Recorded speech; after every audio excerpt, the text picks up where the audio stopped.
educate us all about what Lubee is doing for bats. So I'm really excited for this presentation and to learn. So I just made you co-host, Brian, and I'm also going to pin you so everyone can see you big, and you should be good to go.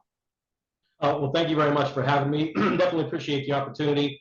I do want to apologize real quick. Like I told Kristen, I was just running around outside, and wherever you're coming from, I mean, it's getting very warm in Florida, so if you see me sweating profusely, I'm not nervous. I'm pretty comfortable with this, but I'm still trying to cool down. So what I'm going to do is I have our social media coordinator here for just a second. I want to make sure I can share my screen. She's wonderful, by the way. And if you're not following us on social media, please do so. Our TikTok, Megan got us in a year and a half from 0 to close to 2.2 million followers, which is ridiculous. She posts a lot of good videos. Yeah, Megan's awesome. But I'm kind of new to Zoom and PowerPoint, so she's just going to make sure I can share my screen and do all that stuff in just a second. But one of the things I do want to say to the audience is I'm going to be quizzing you throughout this. Trust me, it's easy. You don't have to worry about anything. There are no grades, maybe a gold star that Kristen can mail to you. But please, I do ask for people to participate. And if you have a question, I don't care if you ask it during the presentation. I want everybody to be comfortable and not wait until the end. So I'm going to click on here. So so I'm sharing my screen. Yep. And that. Yep, share. Look at that. And the slideshow. Yeah, I have to click down there. It might be annoying. I got it right there. There we go. Okay, can everybody see that? It says Bats and Lubee 101. Yes, very good. Okay. Perfect. Thanks. I didn't even need to do anything. Just go ahead and close that, and then just make it. Somebody's calling me on the radio. You know, it's busy. Okay, so what I'm going to do today is we're going to talk about basically bats, what Lubee does, and some of the things that we're involved with. So it's very general, but again, if you have any answers to the questions I'm going to have, or if you just have any questions in general, please feel free to ask. It's, like I said, it's pretty casual. But for those of you that are not familiar with Lubee, we're an international nonprofit organization dedicated to saving bats and their habitats through research, conservation, and education, with a focus on children and community engagement. And we put that last part on years ago. Whenever we were doing this, I took over as director in 2011. I guess just a little backstory on me. I'm originally from a little kind of town about an hour southeast of Pittsburgh. I grew up in the woods. People ask me why I do what I do. I was that kid that flipped over every rock, wanted to catch every salamander, got bit by just about every snake, and had a little journal of all the animals I saw whenever I was out. I would go to the Pittsburgh Zoo often, so I got to see a lot of exotics there, which I loved. But I got into this because I always knew I was going to work with animals. I started working, I went to Penn State University. I started working at the Pittsburgh Zoo in January '96 after I graduated. And then I moved to Lubee in August of '96. People ask why. Long story short, I wanted to get out of cold weather, but I wanted to really branch out and work with other animals. And I wanted to work with a conservation organization. I didn't really have a certain passion for bats, although it's been my career for 27 years. I found them interesting, and once I started working with them, I'm like, okay, these are pretty different. So I was here at Lubee for a couple years, and whenever I was here, Disney's Animal Kingdom, Disney was holding their animals here, where they were building Disney's Animal Kingdom. So I got to go, I got to know the Disney people. I don't work with them, but we'd go out and dinner and have drinks and have a good time. And I wound up moving with 27 bats down to Disney's Animal Kingdom in 1998. I was there for about 9-10 years. And then I came back to Lubee in about 2007, although I was still part-time at Disney. I came back as curator, and I took over as director in 2011. So on my quick tangent back to our mission statement, about a couple years after I took over, we kind of added to the mission statement. We put with the focus on children and community engagement. So if we're talking about the community aspect, we have conservation projects right now in, I think, 5 countries. You're not going to have any conservation work unless you work with the local communities. Make sure that you work with the nonprofits and the NGOs that are there, work with the local communities, because you're not going to have any conservation work. But even here, I remember whenever I came back in 2007, I heard that, oh, you work for Lubee. It's like a farm. You guys are a cult. So there's the community engagement aspect. You got to get out there. I thought we needed to rebrand ourselves a bit. So we put that in our mission statement, and then also with a focus on kids. Because whenever we retire and we move on, who's going to take over? You know, so you've got to inspire the next generation, which our purpose here is animal care, conservation, education. So we do have animals here in Lubee. Animal welfare is held to the highest standard to make sure that our animals receive the best care possible in line with modern zoological practices and philosophies. We connect children with nature. We have nature play areas on property. We have about 40 acres. We want to foster a sense of environmental stewardship. We want people to care and not only get involved with bats, but to care about wildlife and the environment in general. And then the big thing at the bottom, while we love working with kids and we love opportunities to talk with folks like you, is to inspire the next generation of conservation scientists. We want them to not only get into science, but to become leaders in it. My youngest son is in 10th grade and he wants to go into marine biology. That might change, but I love it right now that he wants to get in biology. I think it's so cool. A little bit about Lubee. We house the largest and most diverse collection of bats. We have about 150. We also have some reptiles. We have Solomon Island skinks. We have two African spurred tortoises, which needed a home because they had nowhere to go. We have a possum, which had metabolic bone disease. I'm sure you guys deal with it all the time. But one needed a home, and we also have a corn snake. We are a certified related facility by the Association of Zoos and Aquariums.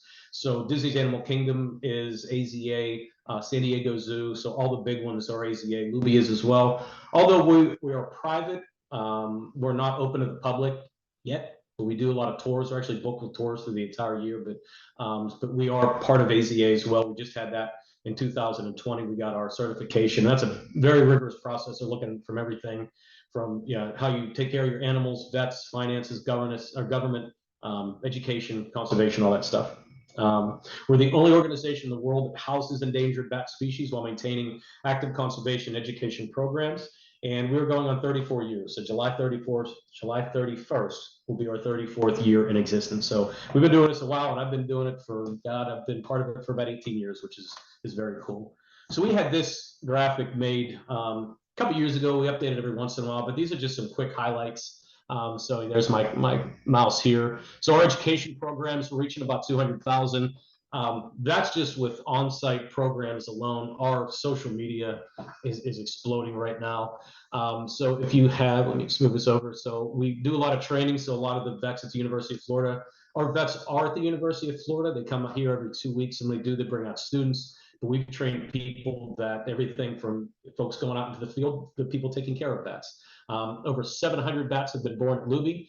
We have installed, we do bat houses, which I'll be talking about a little bit later. We're actually at our 124th bat house. We've installed them from Macon, Georgia, all the way down to southern Florida. On average, we host about 40 schools per year. That has slowed down because of COVID, but our private tours have boomed. We analyze bat echolocation calls. We've worked in about 25 countries, 200 projects funded, I think actually right now at about 200. This one I love, 25 endangered species have benefited from our conservation programs. And then over here are some of the other things which are just really cool that we do. We created jobs, we protected forests. We've worked with nonprofits to empower women's groups, especially in Madagascar, which I'll be talking about. Engaged communities, we work with veterans groups. My family has a lot of military background, so it's awesome that we do that. Wounded warriors, big brothers, big sisters, blah, blah, blah. We do a lot of things at Lubee. We're not a cult or a farm. So when we were founded in 1989, the question is why bats? And really they were unique. There was limited research knowledge. Not a lot was known about bats at the time. It's really, when we're talking about old world fruit bats and flying foxes, there really wasn't a lot of work done. They knew that they were essential to economies, whether it's insect control or pollination, seed dispersal. They wanted to learn more, so Lubee got involved. And one of the things we say is that bats are some of the most important mammals to humans. Pandas are cute. I'm not ripping pandas at all, but if we're talking about daily ecosystem services, again, insect control, pollination, seed dispersal, really no other mammal out there does what bats do. So what are bats? They are mammals, just like we are. They're in the order Chiroptera, which is Latin for hand wing. And this slide's pretty cool. So you can see, this is one of our bats here. This is taken years ago, but it's a hell of a shot. This is a little golden mantle flying fox. So the body is kind of about that big. They're one of the smaller flying foxes, but just such a cool shot. So you can see their upper arm is proportional to like a primate's. It's kind of like the same length, I guess you'd say. But really what sets bats apart is they are the only mammals that can fly. And they get these huge forearms here, and then it's just a hand. So bats have all the digits that we have, or I'm sorry, all the joints that we do, and digits. They get 10 fingers and 10 toes. They don't really have a lot in their rear ends here, but they do have these pretty cool walking tendons in their feet, which help them to hang on. And the reason that bats hang upside down is to take flight. So if it takes effort for us to curl our toes, it takes effort for a bat to open their toes because they're naturally in a locked position. So if they want to take flight, all they have to do is kind of look around and see where they want to go because they're not blind, and let go with their toes, let go with their feet, and they take off. And you can see this huge membrane that's in between. So it's in between all the thumb is free, but they have the patagium in between, digit 1, it's in between all of them. And then there's this huge sheet here that goes from the pinkies. This is the tip of the pinky all the way down to the ankle. And you can see all the blood vessels in here and the musculature that's in here as well. And the patagium, people often ask what it feels like. It feels like your eyelid. It's very soft, but it's very pliable. When they have their wings folded up and they're sleeping, and then they extend it in flight like this, it actually increases 400%, which is impressive. So it's unique biological material. It's kind of like a skin, and it does feel like your eyelids. So there's a quiz for you. So if anybody wants to chime in, unmute. So question, they are mammals. So what are bats related to? So are they more related to primates like us, to rodents, or to tigers, carnivores? Anybody want to chime in? Yeah. Anybody want to chime in? I'll take a guess for rodents. Rodents. Rodents? Yeah. It's actually carnivores. They're more related to. So this is the tree of mammals. I'm not expecting you to kind of look over everything. And this changes quite a bit. Before I get into things, I want to show you something pretty neat. So look up here where it says Cetartiodactyl. They actually have hoofstock and whales kind of lumped into the same large order of things. So you have your camels, your pigs, your hippos, you have your whales here, your giraffes, some of the other ones. So it's kind of neat to see where those are. So Cetartiodactyls is something that kind of came up not too long ago. Anyway, so here are bats, okay, right down here. By the way, here's humans and rodents. So humans are here, rodents here. So they are much more closely related to each other than bats are. By the way, these little guys right here, Dermoptera, if anybody's heard of a flying lemur, also known as a colugo, there's only 2 species, maybe a couple subspecies. Look them up, they're pretty neat. But anyway, I'll get back to here. So we have our bats here, and actually, I kind of fooled you a bit, but they're actually in this, they have it more close related to the odd-toed ungulates. So your even-toed or your parasidactyls, I'm sorry, your artiodactyls, but here you have your odd-toed, your rhinos, your tapirs, and your horse. Right here are pangolins. People aren't familiar with pangolins. I also urge you to look them up. They're extremely endangered. They're one of the most trafficked mammals, but bats are also pretty closely related to carnivores here. And you have everything from your viverrids, your civets and genets, your hyenas, cats, dogs, seals, that sort of thing. So a lot of people think of bats as flying rats and flying mice. They're actually not even closely related to them. They are in their own order, and that is the Chiroptera. So a couple of myths about bats. Do they have rabies? I just kind of chime in. They do not. Bats can get rabies, but I'm sure you guys work with mammals all the time. Just about any mammal can get rabies, but they don't just have it. Small percentage of bats do it. It's less than 0.5%, but they don't just have it. If they did, they would die almost immediately because their bodies are so small that it would just ravage them. Are bats blind? Nope. I kind of mentioned that before, that whenever they want to take flight, they just look around and see where they want to go, and they drop and they catch air. So bats, for the most part, your overall fruit bats and flying foxes, which we have at Lubee, we do have about 98% of our collection of those guys. So your big flying foxes, they don't use echolocation. They're primarily fruit eaters. Their food's not going anywhere. The bats we have around here in Florida and all over the world, the ones that echolocate, even those guys, even though they're using echolocation, they have great eyesight. Echolocation is just a better means to get around at night. They get caught in your hair? No. I used to have very, very long hair. Now it's very short, but I can tell you I've been around bats a long, long time. They've never got caught in my hair. Humans are kind of filthy animals. We have a lot of insects around us. So if you're walking around at night, maybe you have some bugs flying around you. Those bats would fly down to get the insects, but they really don't care about tangling with a human. Does anybody want to chime in on how many species there are? Somebody's got to blurt something up. Anybody? All over the world. All over the world, global. How many bat species? 16. Anybody else? I would guess over 100. 14, 50 and counting. So whenever I first started working with bats back in 1996, there were about 920 known species. So here we found well over 500 species just in the past 2.5 decades. And that number is expected to climb by the end of the year, probably close to 1,460, 1,470. And they represent 20% of all mammal species, which is impressive. A couple of the bats that are on here, I put some unusual ones on here. This is called a wrinkle-faced bat. They can actually take this lip and put it over their chins, which is pretty odd. It's to protect their faces. But these guys are actually fruit eaters. They're pretty small. and they have a lot of these little channels and things in their nose to make sure the fruit juice doesn't get into their nostrils. These guys are called horseshoe bats, and they're called horseshoe because of the way that their nose is made, the kind of way their nose looks. And this is to echolocate. Some bats, the bats that do echolocate, about 1,200 species of those, most of them echolocate out of their mouths, but a lot of them do echolocate out of their noses. So that's why their noses are kind of shaped like that. Here we have some bats that are at Lubee. So we have our large Malayan flying fox, the largest species in the world, 6-foot wingspan, and we also have some straw-colored fruit bats here. This is called a hammer-headed bat. They're found in Africa. The males have these big honking noses, which they use to make very distinct vocalizations to attract the females. And then right here is one of the most common bats in Florida and really all over the southeastern U.S., Central and South America. It's the Mexican free-tailed bats. And you see them in a lot of bat houses. So we'll talk about what bats eat, go through it pretty quick. So you have your carnivores, and I'm not talking vampire bats. I'm talking with your carnivores, your carnivorous bats. So you have your fishing bat or your bulldog bat that they, for the most part, eat fish, and they'll echolocate over the water. And if they detect something, they'll go down there with their huge feet and their nails to scoop up that fish. You have a fringe-lipped bat here. These guys eat frogs, but they only eat the male frogs. Anybody want to guess why? Males are the only ones making noise. They're the ones that are croaking at night.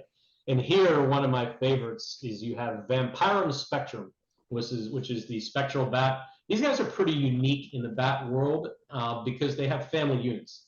So they're found in Central and South America. They're pretty big bats, and they are carnivorous. So you can see this one's got a bird, but it's mom and a dad, some juveniles, and then the babies as well. And they all work together as a community. So they'll eat everything from reptiles to birds to small mammals and insects, but they do have a tendency to eat a lot of bats and other bats, and you can always find their roosts because there's a bunch of wings underneath.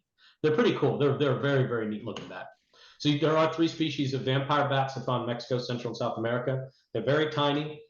3 species out of 1,415 counting. So giving bats a bad rap, but they're very, very unique animals. So you have your common vampire bat, which is becoming even more common as they burn down the rainforest and put in cattle pastures. So they got a smorgasbord down there. Then you have your white-winged and your hairy-legged vampire bats as well. The latter 2, for the most part, feed on birds, not mammals. Then you have your adorable fruit bats. We have, in the New World, there are fruit and nectar bats that live in the southwestern United States and all throughout Central South America and the Caribbean, and then over in Africa, and then Asia, Australia, Oceania, Indian Ocean islands. You have these guys as well. So these are all bats that live at Lubee. So you have your big, fruit bats, flying foxes as well. And then you have the bats that are here in Florida. Every bat species is in Florida eats insects, and I'll be talking about those guys, our species here in Florida, just a bit. But out of those 1,450, you have about 70% of those guys eat insects, and again, that's what we have here in Florida. So we have 13 species. This is one of our bats here. This is a southeastern myotis. We named her Snarf Snarf. She is missing her left wing, and so obviously she couldn't get around too well. So we wanted to give her a home, which she's absolutely adorable. She's got an attitude, which we appreciate. But Florida has 13 species. They're all insectivorous, and you can kind of break them up into 2 groups. You have your cave and your structure roosting bats, which live in large colonies for the most part. Like Snarf is a southeastern myotis. They live in large colonies, big maternity colonies here in North Florida in some of the caves, while your tree roosting bats for the most part are solitary. So here are your tree bats. They're very colorful. They're very fluffy, and they're bigger than your other bats. Yellow bats are very common. Yellow bats, hoary, not so much. Seminole bats, common, and these ones right here, really the red bats and the yellow bats are very, very common in Florida. These guys like to roost in palm fronds, whereas these guys like to live in leaves. These guys right here will they will migrate in and out depending on the weather, but they will go down to leaf litter to whenever, not so much to hibernate, but they'll go into a torpor and leaf litter. So we always tell people, if you can leave your leaf litter, please do. Then some of your more common cave and structure roosting bats. So I mentioned the freetails. Evening bats are pretty common here in Florida. We see them a lot in our bat houses. And then there's Snarf again, the southeastern myotis. And then we have some other species as well, which are not as common. Has anybody ever been to the bat houses in Gainesville, Florida? I have. I love it. How many bats? Do you happen to know how many bats are there? Because we're starting to reach peak. By the end of summer, it'll be peak population. Whenever you're there, anybody tell you how many? Oh, I wouldn't know how many are there. I live down in South Florida, so we've gone up to Gainesville a couple times just to see the bat houses. Right. So about 500,000. So this That's not the original one. I think it's their second one, but there was one. It was the original one. Then they put a second one in. Then they put a third one in because the first one was falling apart, and they actually just went ahead and took down. They excluded every bat from the first, and it was falling apart. They couldn't do anything. But it's pretty impressive that you got almost over 500,000 bats. It's the largest inhabited man-made bat structures in the world. Bat houses, I should say, but mostly free-tailed bats with a small number of the southeastern and eating bats. So we also have the gray bat, which is a federally listed endangered species. Although I was just at a Florida Bat Working Group meeting last week, they haven't found them in any of the caves recently up in the Panhandle. That doesn't mean that they're there. They may be moving to cooler climates. You know, bats are very sensitive to cave climates, but we have had gray bats in the Panhandle. And then also, you guys are down in Fort Lauderdale. Has anybody ever heard of the Florida bonneted bat? Yeah, I've heard of that one. They're really neat. Yeah, so I mean, this is one of the most endangered mammals in the world, and Zoo Miami's doing a wonderful job, along with FWC, with working with these bats. So we have provided funding for bat houses for these guys. But you know, whenever people hear of endangered animals, they always think of Asia and Africa. It's one of the most endangered mammals, and it's right here in our own backyard. So they don't really know numbers, 100 to 500. There may be more. They're starting to find some more roosts, but really they like big trees with hollows in them.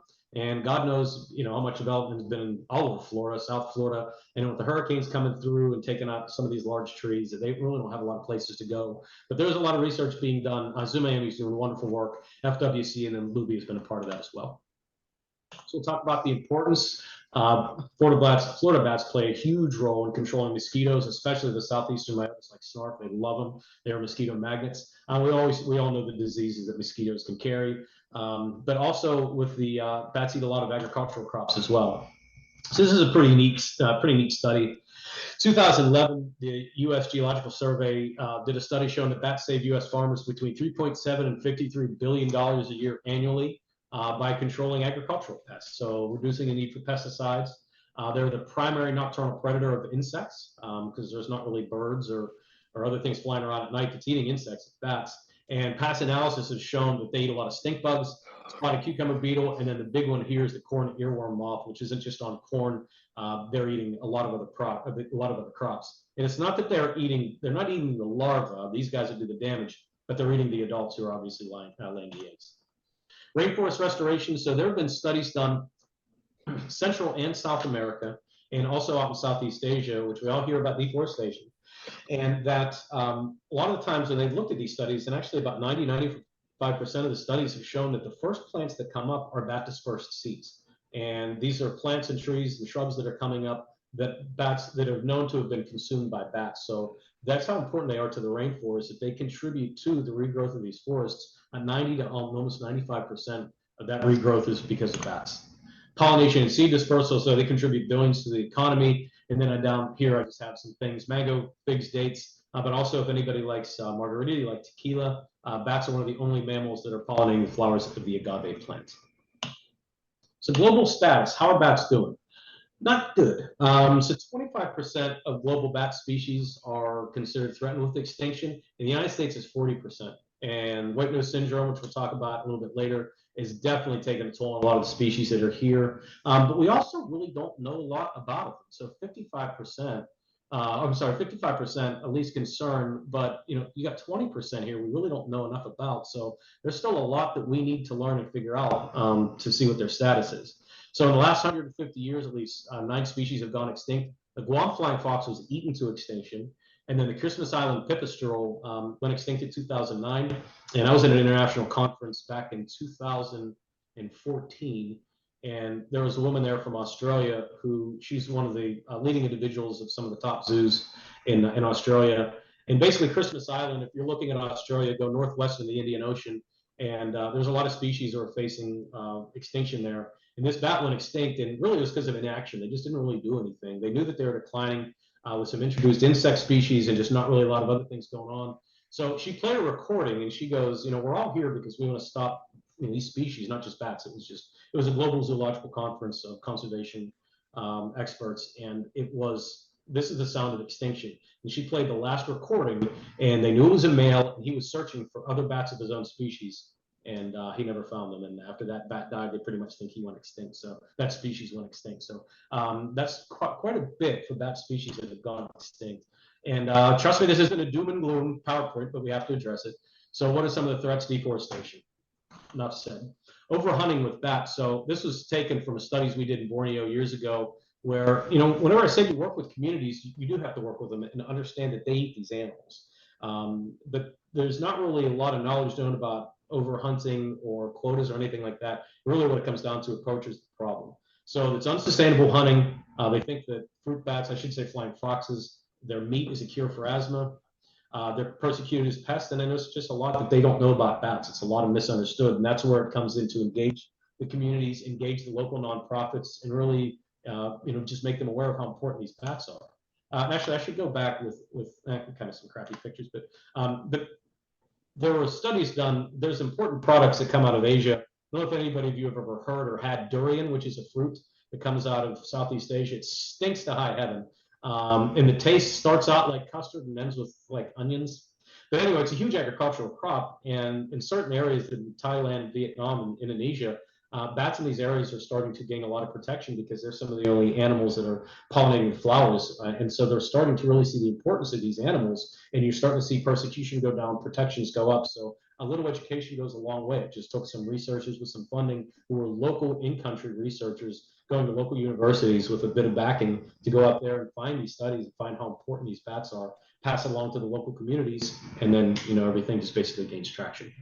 So here in the United States, white nose syndrome. Have you guys heard of white nose syndrome before? Are you familiar with it? Yeah, So, I have heard of it. yeah, I mean, this is basically one of the biggest, most devastating crises to hit North American wildlife since the buffalo were wiped out. I mean, this has absolutely been devastating. So it's a fungal disease that kills hibernating bats. I need to redo that. Eastern North America, it's all over North America. It's named for this fungus, and you can see this is tricolored bat. You can see the fungus all over them. It was first discovered in a cave in 2006. It came from Europe, and they didn't have any immunity to it. So if you think of like Native Americans and smallpox and how that devastated populations, they had no immunity to it. So the bats in Europe have lived with this fungus for years, and they're not as numerous as our bats are, or they were, and they're usually bigger with more muscle and more fat, and they don't really succumb to this fungus.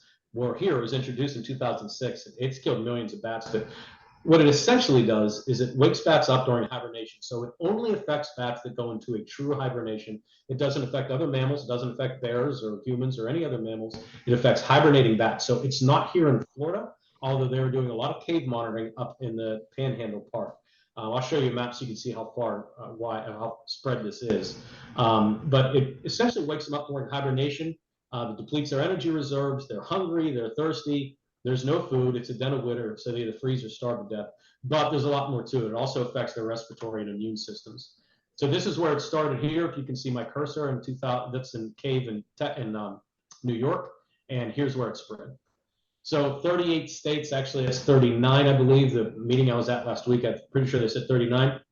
Again, it only affects bats that go into a true hibernation. Big brown bat, gray bats. So Indiana bats have been hit huge. Little browns, or I grew up in Pennsylvania, they were all over the place.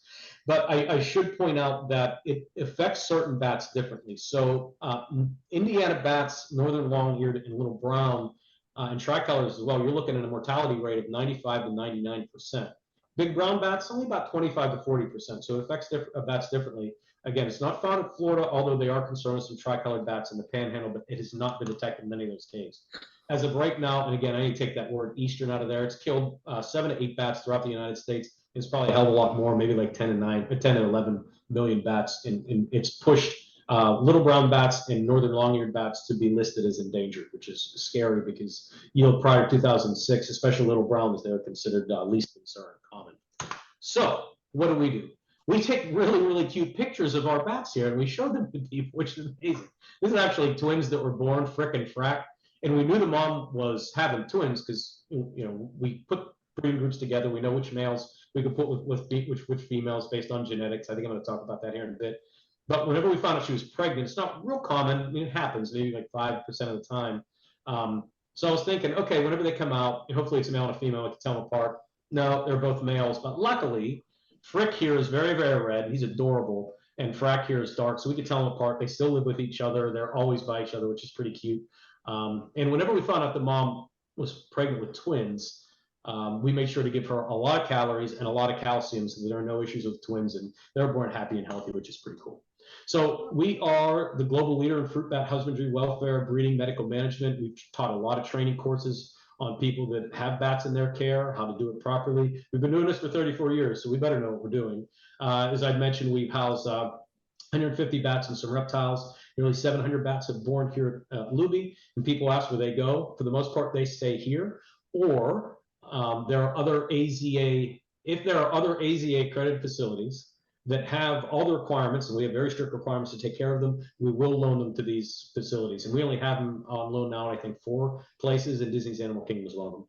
And again, we do host zoological training, medical management workshops on how to take care of them.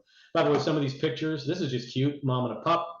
These are some of our female bats. So there's Snarf with Chickpea.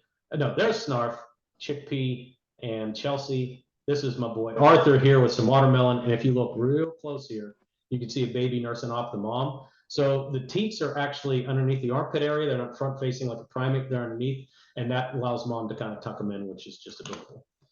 Research, so we've done a lot of research on bats, but nothing invasive or destructive, just learning about their behaviors, their nutrition, ecology, why are they important, how do they pollinate flowers, seed dispersal, whenever they do consume seeds, what's the gut transit time, does it help to break down the seed casing to help them germinate? So, but we have worked with others in the past, we train them. Again, how to take care of bats, what to look for. And we've had about 160 published articles, thesis, book chapters, that sort of thing. So if people want to come to us for guidance on what to look for with bats, how to take care of them, teach us about their biology, we'll absolutely do so.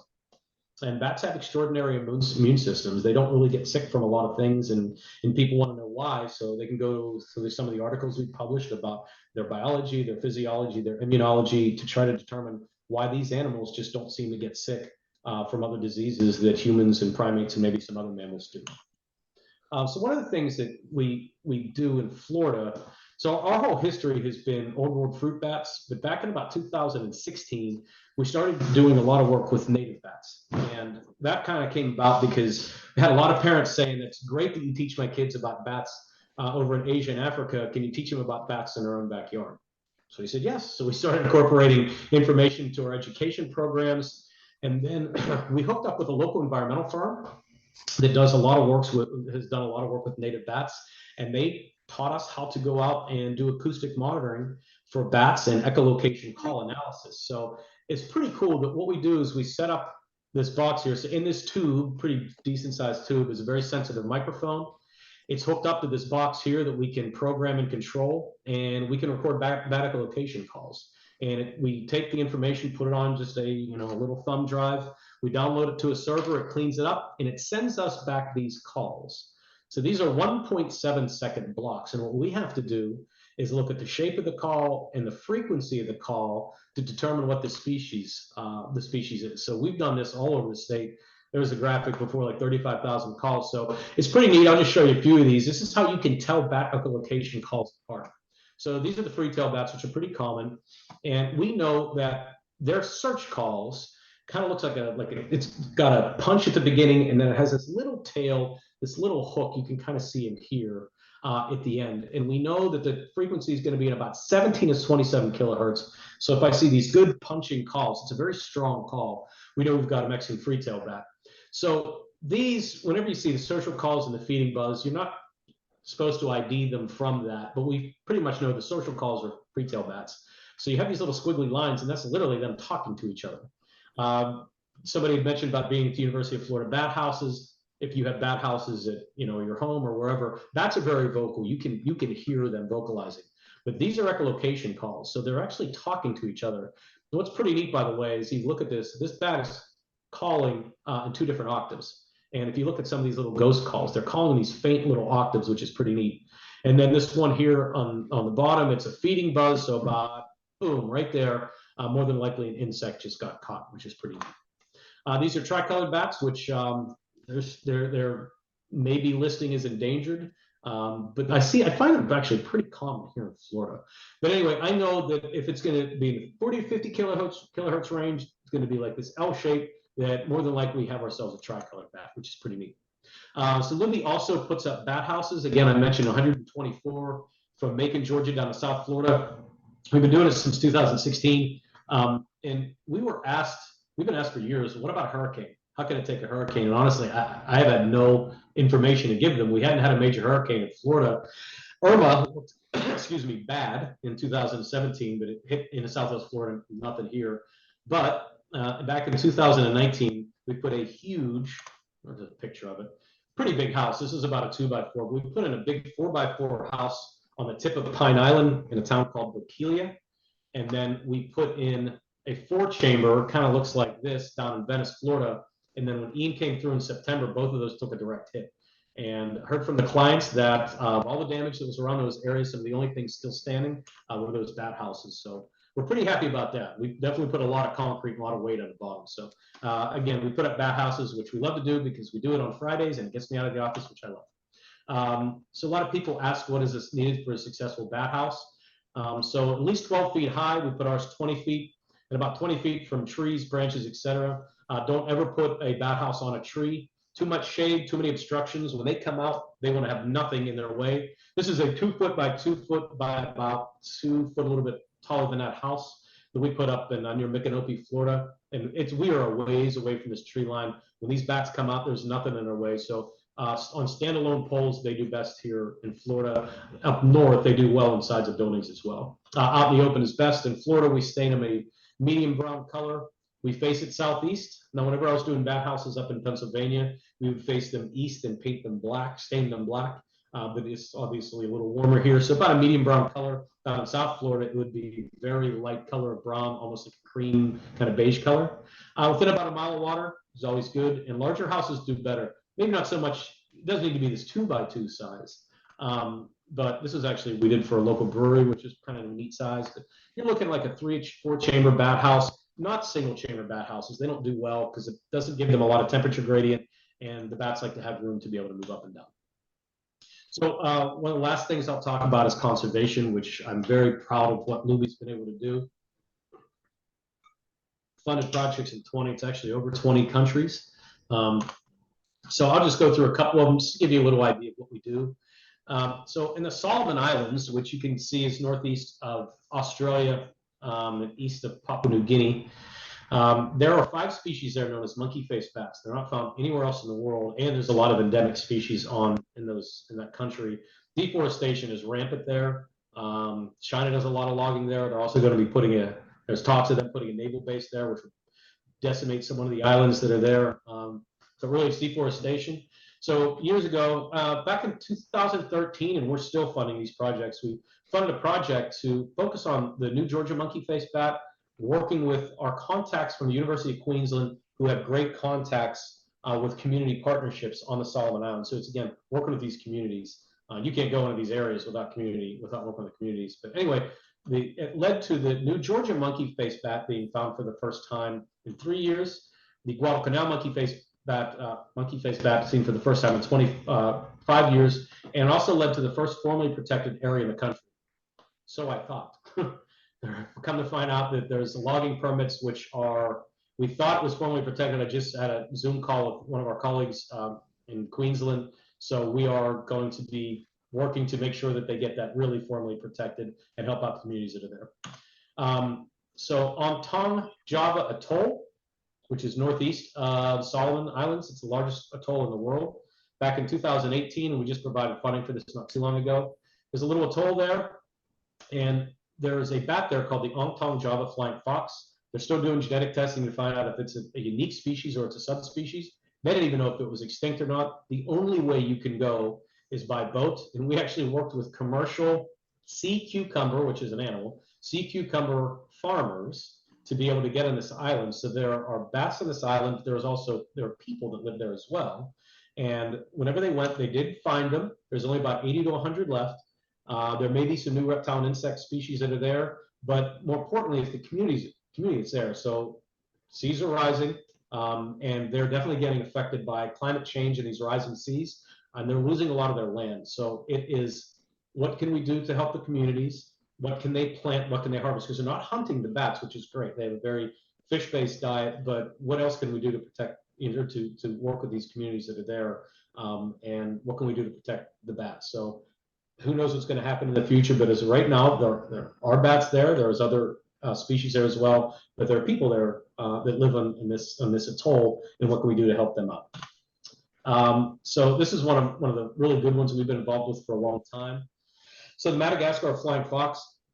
If anybody knows anything about Madagascar, it's been decimated by deforestation. About 90% of the old growth in primary forests have been logged. So conservation education is desperately needed. There's a great NGO there called Madagascar Bokeji, which we work with. So we've got a Disney grant, and really what started out as, and they hunt these bats, and there's a lot of slash and burn agriculture. But our project really started with habitat protection, working with communities. There's this huge bat roost that was in this one area in northeastern Madagascar. We'll let that go. And what we did is we worked with the communities. They put these big fire breaks around these roosts. I mean, we're talking very, very large roosts. So we got the community involved to do so, but then we started working with the NGO and some women's groups that were there to help to empower them. And what it really came down to was these community seed funds and teaching sustainable agricultural techniques. So what we did is they were taught how to use these techniques to have these gardens. So they're given these seeds, and long story short, they were able to grow a lot of crops, and all that was asked of them was to take what they were given and put it back in the community. Everything else that they grew, they were able to sell into the markets. And what that helped to do was it pay for the men to go out in the field, because that's how these societies are. So the women would be the gardeners. They're the ones who were growing these crops. They were taught these techniques so it's sustainable. Everything that they were able to make and not give back, they were able to sell in the markets. It paid for the men to go out, taught sustainable agriculture. It helped to empower women's groups. It helped to get the men jobs and go out in the field. And really what happened was they started to see that this is a win-win-win. The bat populations, they were still hunting them, but after they were taught, quotas and don't hunt during maternity seasons, the bat populations went up. So you're protecting habitats, you're empowering women's groups, you're getting communities involved, you're teaching sustainable agricultural techniques, and you're creating jobs. And one of the really cool things is that we were able to build some schools out of it as well. So it was just a win-win-win. You have this project with working with a nonprofit over there, the NGO, because they're the ones who really got us involved. We got grants, we taught some projects, and all these things came together because of the bat species. And that is the definition of sustainable conservation work, which is amazing. Some other recent projects we have, these little adorable things called Rodriguez fruit bats. We've been involved with those guys with this. It's called the Rodriguez Environmental Education Project. At one point, this was the most endangered mammal in the world. There's only about 70 of them. Now there's close to 20,000 of them. And that project really started because of one woman in the 90s who got sick of seeing her island, which is only about 47 square miles, deforested. So Lubee and Philly Zoo have been involved with funding this project for years. They do fantastic work. We're working in Bougainville, which is politically part of Papua New Guinea, but geographically part of the Solomon Islands. So we are funded some communities that are there to look to see if they can find these bat roosts to create jobs. And we're actually working right now in New Caledonia and Fiji, just to plot where some of the last roots of these species are. We also recently just got a grant and sent some money over to Kenya. And there's a workshop coming up in September where we're going to be working with some folks to teach them about how to go out into the wild to assess these species, to say, okay, it's at least concerned, it's extinct, it's endangered, that sort of thing. So right now we have projects in Florida, Rodriguez Island, Solomon Islands, Bougainville, Kenya, Fiji, New Caledonia. So 7 countries we've got projects in, which is pretty cool. Last thing I'll talk about is the education that Lubee does. Tours and outreach programs for all ages, whether it's schools, scouts, religious groups, private, we do not care.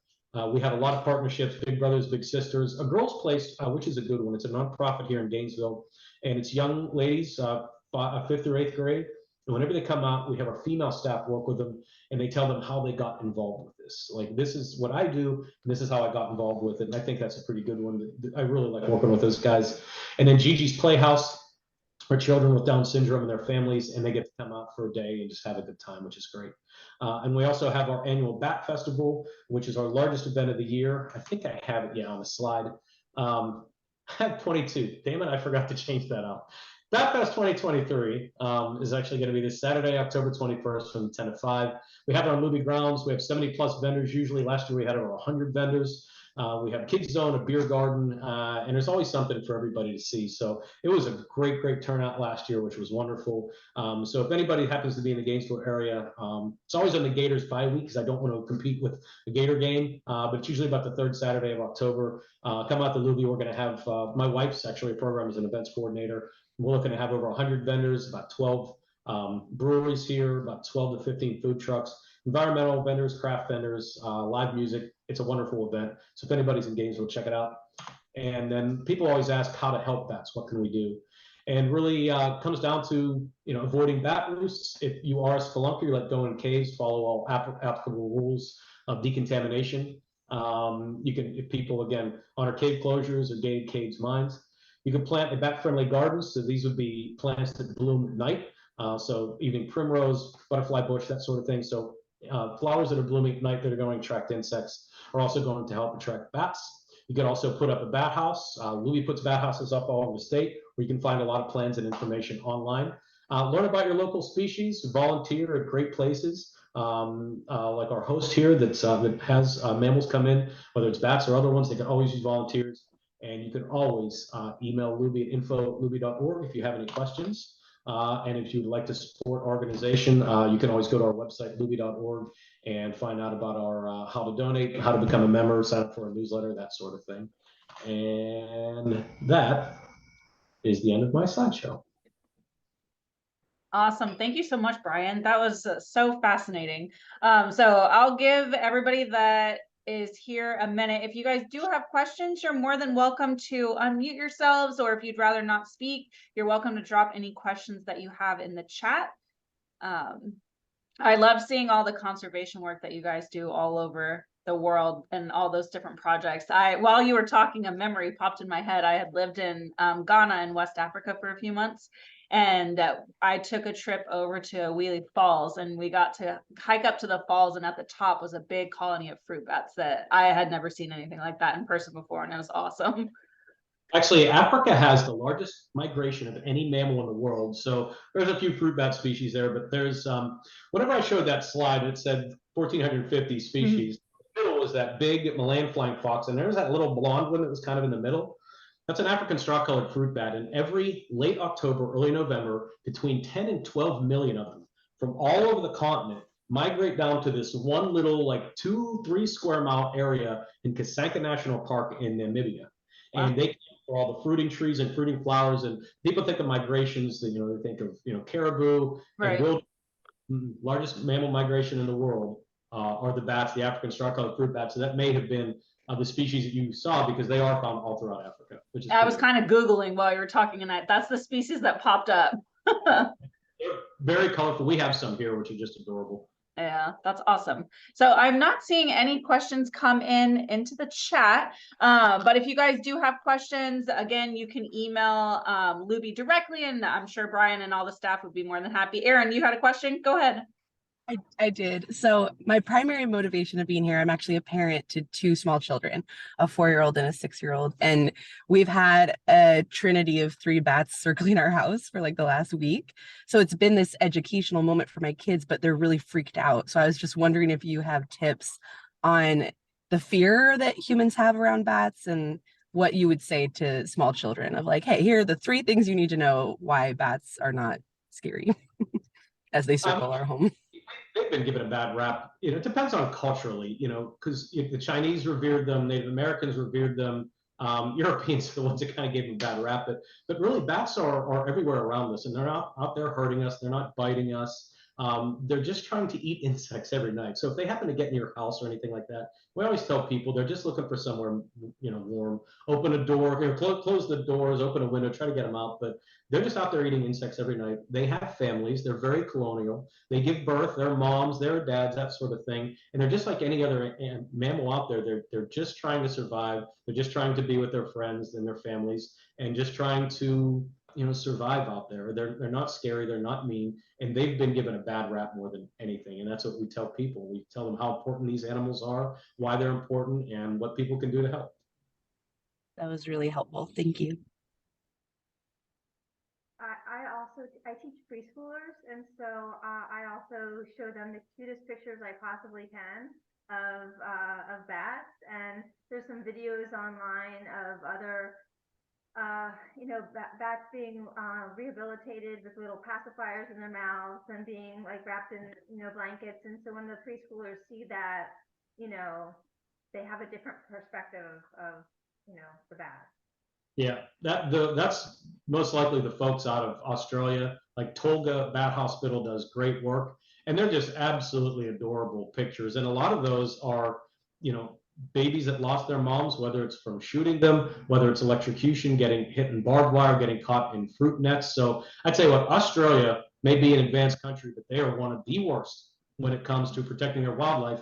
And before COVID, you guys remember those wildfires? It was in January 2020, December 19, January 2020. That was a wake-up call because the world saw those pictures of those burnt koalas and those, you know, dead and, you know, kangaroos. So Australia, I want to say over the past couple of years, this has a new environmental minister. They have a horrible track record with their flying foxes, horrible. That they have promised that they are going to, and this is a very easy way to put it, but they're going to do better when it comes to their wildlife and their environment.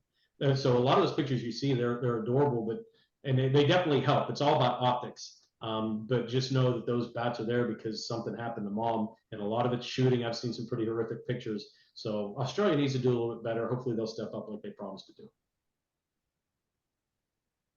All right. Does anyone else have any? Oh, were you going to say something again, Sarah? I just had another question.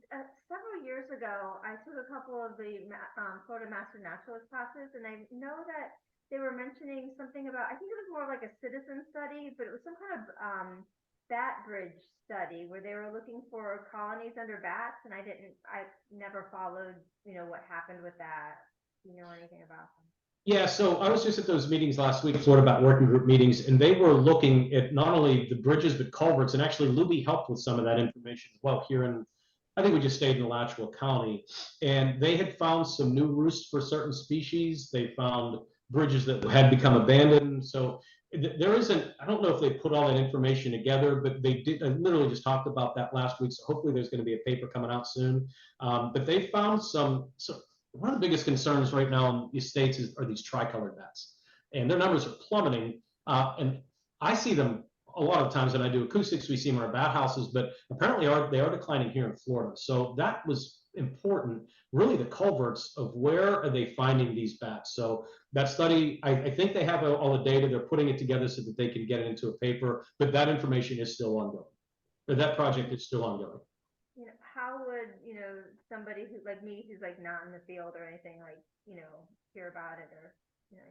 You could just do a Google search. You could do FWC bat. What I would Google is and I don't know if this will work, but FWC Bat Bridge Culvert Study and see if anything like that comes up. Okay. I'm pretty sure that was an FWC project, but then a lot of other entities got involved as well. And I sent a comment in the chat, but I don't think you saw it. You mentioned Frickin' Frack, and we went to one of your October events, and Oh yeah, Bat Fest. you could sponsor Frickin' Frack, and my son wanted to sponsor them, so he's got their picture in his room. So. Yeah, you can tell them they're still doing very, very well. And males don't usually bond. It's like they'll hang next to each other, but they don't, like the females will bond. The males are just like, I like being around other ones, but you know, don't come too close. But Frickin' Frack are definitely bonded, which is they're twins, which is pretty cool. So yeah. Tell them they're doing very, very well. And Frick is one of my favorites. You're not supposed to have favorites in the zoo world. I have my favorites, and Frick's one of them. He's absolutely adorable. Well, thank you so much.